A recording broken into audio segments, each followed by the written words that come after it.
കടബാധ്യത എഴുതിത്തള്ളില്ലെന്ന് കേന്ദ്ര സർക്കാർ അറിയിച്ചതോടെ പ്രതിസന്ധിയിലായി മുണ്ടക്കൈ ചൂരൽമല ദുരന്തബാധിതർ.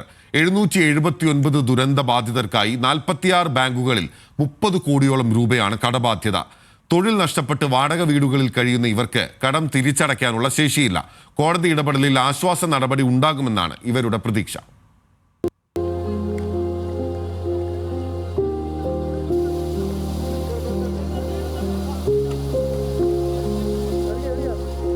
ഉരുൾപൊട്ടൽ ദുരന്തം നടന്നിട്ട് 9 മാസത്തോടടുക്കുകയാണ്.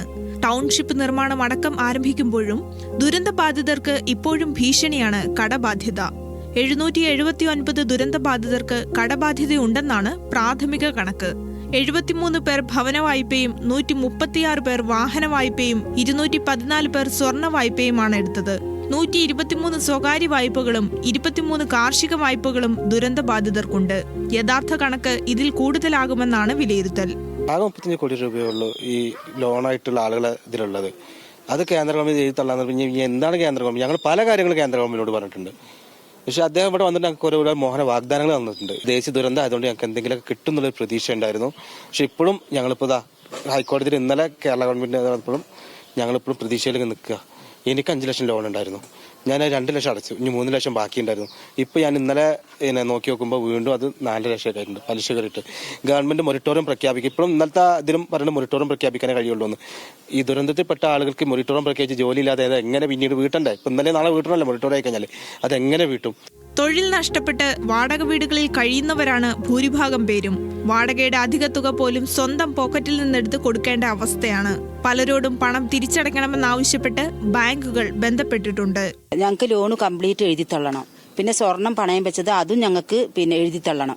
ഇത് രണ്ടും എഴുതി തള്ളിയാലേ ഞങ്ങൾക്ക് ജീവിക്കാൻ പറ്റുള്ളൂ. ഞങ്ങൾക്ക് കഞ്ഞിക്കേ വഴിയില്ല. പിന്നെ എങ്ങനെയാണ് ഞങ്ങൾ ലോൺ അടയ്ക്കുക? ഇപ്പോൾ 1 വർഷമാവാനായി.